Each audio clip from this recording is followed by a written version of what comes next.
আজকে মূলত কিসের উদ্দেশ্যে খিচুড়ি রান্না করা হচ্ছে? দেখেন, আমরা আমাদের বিধায়ক পীরজাদা নওশাদ সিদ্দিকী মহাশয় তানাকে অনৈতিকভাবে আমাদের রাজ্য সরকার পুলিশ মন্ত্রীর ইন্ধনে তানাকে অ্যারেস্ট করা হয়েছিল।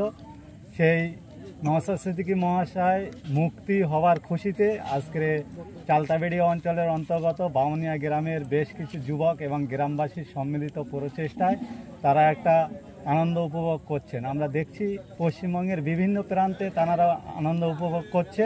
একেবারে তানারই নিজেরই বিধানসভায় এই চালতাবেড়িয়া অঞ্চল পড়ে। সেই চালতাবেড়িয়া অঞ্চলের অন্তর্গত বামুনিয়া গ্রামের মানুষ তারা নির্দ্বিধায় আইএসএফকে সমর্থন করেন।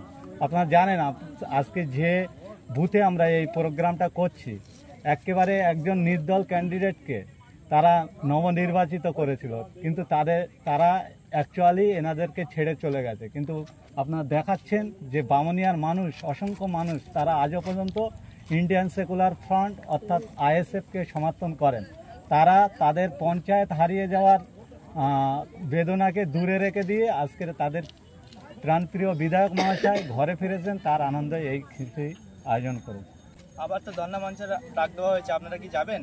অবশ্যই যাব। কেন, এই ধর্ণা মঞ্চ কোনো নিজেদের স্বার্থসিদ্ধি বাড়ানোর জন্য ধর্ণা মঞ্চ করেনি। এখানে সাধারণ মানুষ, খেটে খাওয়া মানুষ, এবং অ্যাকচুয়ালি ওয়াকআপ থেকে শুরু করে বিভিন্ন রাজ্যে আমাদের বাঙালি পরিযায়ী শ্রমিকদের কথা মাথায় রেখে এবং সাথে সাথে যে এসআইআর নাম করে যে আতঙ্ক ছড়ানোর চেষ্টা করছে, এরকম একাধিক দাবিতে ধর্ণা মঞ্চ হচ্ছে। সেখানে নওশাদ সিদ্দিকী বাড়ি গাড়ি করবে তার জন্য তিনি ধর্ণা মঞ্চ করেননি, বা অন্যান্য সংগঠনের নেতারা তারা তাদের বাড়িঘর মানে বাড়িয়ে দেবে তার জন্য ধর্ণা মঞ্চ করেনি। সাধারণ মানুষের জন্য যেখানেই আন্দোলন হবে সেখানে আমরা যাব। এসআইআর নিয়ে সাধারণ মানুষের উদ্দেশ্যে কি বলবেন? এসআইআর নিয়ে আতঙ্ক হওয়ার কোনো প্রয়োজন নাই। এসআইআর হওয়া খারাপ না। আমরা দেখেছিলাম বামফ্রন্টের সময় 2002 সালে এসআইআর হয়েছিল, কিন্তু তখন কিন্তু এরা রাজনৈতিক সুবিধা পাওয়ার জন্য এরকম আতঙ্ক ছড়ায়নি। এসআইআর দেখা যাচ্ছে এর মূলত এসআইআর এর মূল কারণ হচ্ছে যেটা, যে আমি যারা এখানে আছি বা অন্য জায়গায়ও সেখানে বসবাস করি, দু জায়গায় নাম আছে। সরকার চাইছে একটা জায়গায় নাম থাকুক, এবং এমনও মানুষ আছে যে অনেক, বিশেষ করে অনেক মহিলাদের মধ্যে, যে সে অবিবাহিতকালীন তার নিজের এলাকায় নিজের বাপের বাড়ি ভোটার হয়েছিল, কিন্তু শ্বশুর বাড়ি গিয়ে দেখা গেছে সেখানেও ভোটার লিস্টে নাম আছে। সেইগুলোকে সরকার চাইছে এক জায়গায় ভোট দিক সেটা, এবং বিশেষ করে যেটা ভুয়ো ভোটার, যে শাসক দল নিজের অধীনে ভোটার রাখার জন্য অনেক ভুয়ো ভোটার ঢুকিয়ে রেখেছে, সেই ভোটারগুলোকে বাতিল করতে হবে। এবং সাথে সাথে অনেক ডিলেট ভোটার যারা মারা গিয়েছে, তারা ভোটার লিস্টে নাম রয়ে গেছে, মানে ভোটের দিনে কিছু শাসক দলের ইন্ধনে তারা গিয়ে তাদের ভোটটা মেরে নেয়। এইগুলো বন্ধ করার জন্য সরকার চাইছে যে মোটামুটি এগুলোকে নিষ্ক্রিয় করে যে স্বাভাবিক যারা সত্যিকারের ভোটার তাদের এসআইআর আওতায় এনে সঠিকভাবে থাকে। এসআইআর নিয়ে যে রাজ্য সরকার এবং কেন্দ্র সরকার যে ভয় দেখাচ্ছেন, ভয় পাওয়ার কোনো কারণ নেই। কেননা আমরা জানি, আমরা এই পশ্চিমবঙ্গ সহ ভারতবর্ষের নাগরিক, আমাদের কোনো উচ্ছেদ করার কোনো জায়গা নেই। রাজনৈতিক নেতারা তাদের সুবিধা পাওয়ার জন্য এই ধরনের মন্তব্য করছে। এই ধরনের মন্তব্য ছেড়ে সৌবুদ্ধি সম্পূর্ণ মানুষ যারা সমাজের বুকে সামাজিক কাজ করেন তাদের সঙ্গে আলোচনা করুন, আর বিশেষ করে নিজের ডকুমেন্টসটা, প্রতিটা ডকুমেন্টস যাতে এক থাকে তার চেষ্টা করার জন্য অনুরোধ করছি। পিছিয়ে পড়া মানুষের জন্য ধর্ণা মঞ্চের ডাক দিয়েছিল, এই বিষয়টা নিয়ে শাসকের বুকে ব্যথা, এদিকে সওগাত মোল্লা বলছে নাটক করছে, এই বিষয়টা নিয়ে কি বলবেন? দেখেন, এই রাজ্যের পুলিশ মন্ত্রী একটা সময় বলেছিল পার্টিকুলার কোনো মানে ইম্পর্টেন্ট জায়গায় কোনো সিভিল ভলেন্টিয়ার্সদের সেখানে হস্তক্ষেপ করা যাবে না। আজকের দেখলাম একজন বিধানসভার সদস্য, আইনসভার সদস্য, তানার গায়ে একজন সিভিল পুলিশ গিয়ে ঘুষি মারছে। এরা মুখ্যমন্ত্রীকে দৃষ্টি আকর্ষণ করে বলছে, এবং সাথে সাথে আমার রাজ্যে তিনি পুলিশ মন্ত্রী, তানার ভাবা দরকার তিনি রাজ্যটাকে কি করতে চাইছেন।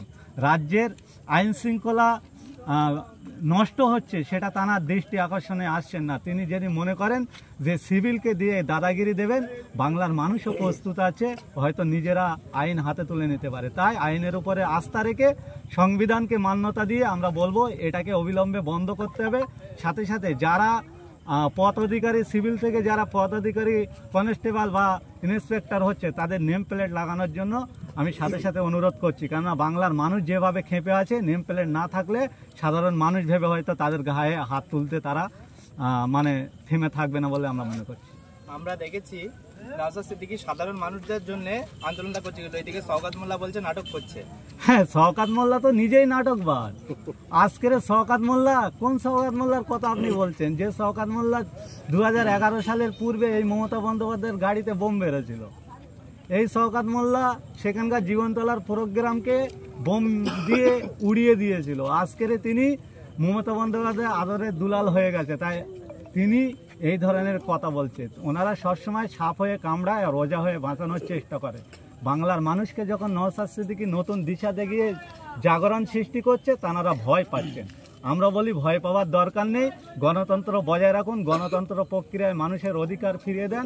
মানুষ যদি আপনাদের পক্ষে থাকে, শওকত মোল্লাদের পক্ষে থাকে, শওকত মোল্লারা হাসবে, আমাদের পক্ষে থাকলে আমরা হাসবো। কিন্তু শওকত মোল্লার এই কথা, এই বিবৃতি মানুষ আর নিচ্ছে না, তাই তিনি বিভিন্ন জায়গা থেকে বহিরাগত নিয়ে এসে ভাঙড়কে অশান্তি করছে।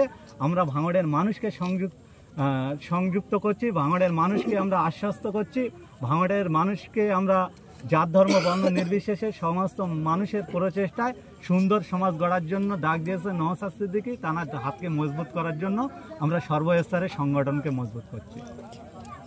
উদ্দেশ্য হলো একটাই, ভাইজানকে মিথ্যে কেসে আটকে রেখেছিল, যার কারণে ভাইজান ফিরে এসেছে। তার পরিপ্রেক্ষিতে আমরা আনন্দ উল্লাস করার জন্য এই খিচড়ি করা। এখানে আমাদের আইটেম আছে 6 হাঁড়ি রান্না, সকলের জন্য। অবশ্যই আমরা এর থেকে বৃহত্তর আন্দোলনে আমরা সামিল হব। ভাইজানকে যারা ছিল জেলের থেকে ছাড় দিয়েছে, তারই আনন্দে এতে 5-6 হাঁড়ি খিচড়ি রান্না হচ্ছে, এদিকে খাওয়া চলছে। সব ছেলেরা এক জায়গায় আমরা একটা যোগাযোগ করে, ছেলেরা সব নেতৃত্ব যারা আছে তারা সব খুব খুশি যে আমরা একটা অনুষ্ঠান করতে হবে খিচড়ি। তা আমরা সেই খিচড়ি মোটামুটি করলাম, 1 হাঁড়ি হয়েছে। আর 6:30টার দিকে মোটামুটি সব আমরা খাওয়া দেবো, যারা আসার ইচ্ছুক আসতে পারে।